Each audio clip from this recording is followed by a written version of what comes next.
मयूरभंज जिला बांगिरी पोस्ती महाप्रभु जगतर नाथ जगन्नाथ रथ यात्रा उपलक्षे बांगिरी पोस्ती Puri superfast train Mayurbhanj सांसद नवचरण माझी एवं बांगिरी पोस्ती विधायिका संजली मुर्मू और अन्य नेतृवृंद उपस्थित यात्रार शुभ आरंभ कर सूचना अनुसार आसंता 14 तारीख अर्थात रविवार सकाळ 7:30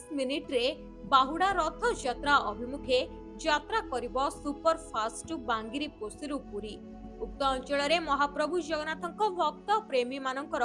खुशीर लहरी खेली जाइछि। दौल गोविंद बेहरा पुराणा सरपंच बांगिरी पोस्ती बीजेपी जिला उपसभापति जगतर नाथ जगन्नाथ महाप्रभुंकर ये जो पृथ्वी प्रसिद्ध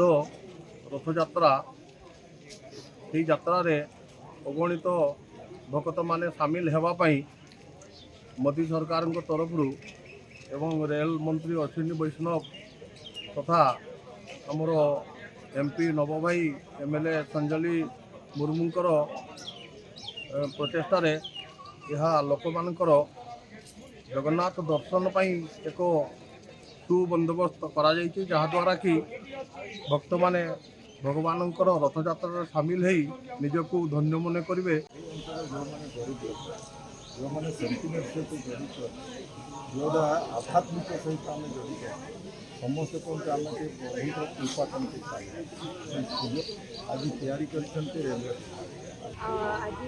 बहुत खुशी लगुच सब अंचलवासी बहुत आनंद अच्छे आज केंद्र सरकार रेलवे मंत्रालय आज स्वतंत्र जगन्नाथ धाम से धाम रथ यात्रा आज रेलर व्यवस्था कराई जोटा कि बहुत अत्यंत खुशी लगुच जोटा कि बारिपदारे आज 8टा बेलू छाड़ी रेलवेटा आम मैंने बहुत खुशी आम अंचलवासी बहुत खुशी कि आमको रथ यात्रा जीवार अवसर आमको प्राप्त होती रेलवे डिपार्टमेंट को बहुत बहुत धन्यवाद दूसरी कि आमर सहयोग कर बांगिरी पोस्ती नीलकंठ दास रिपोर्ट प्रियो न्यूज।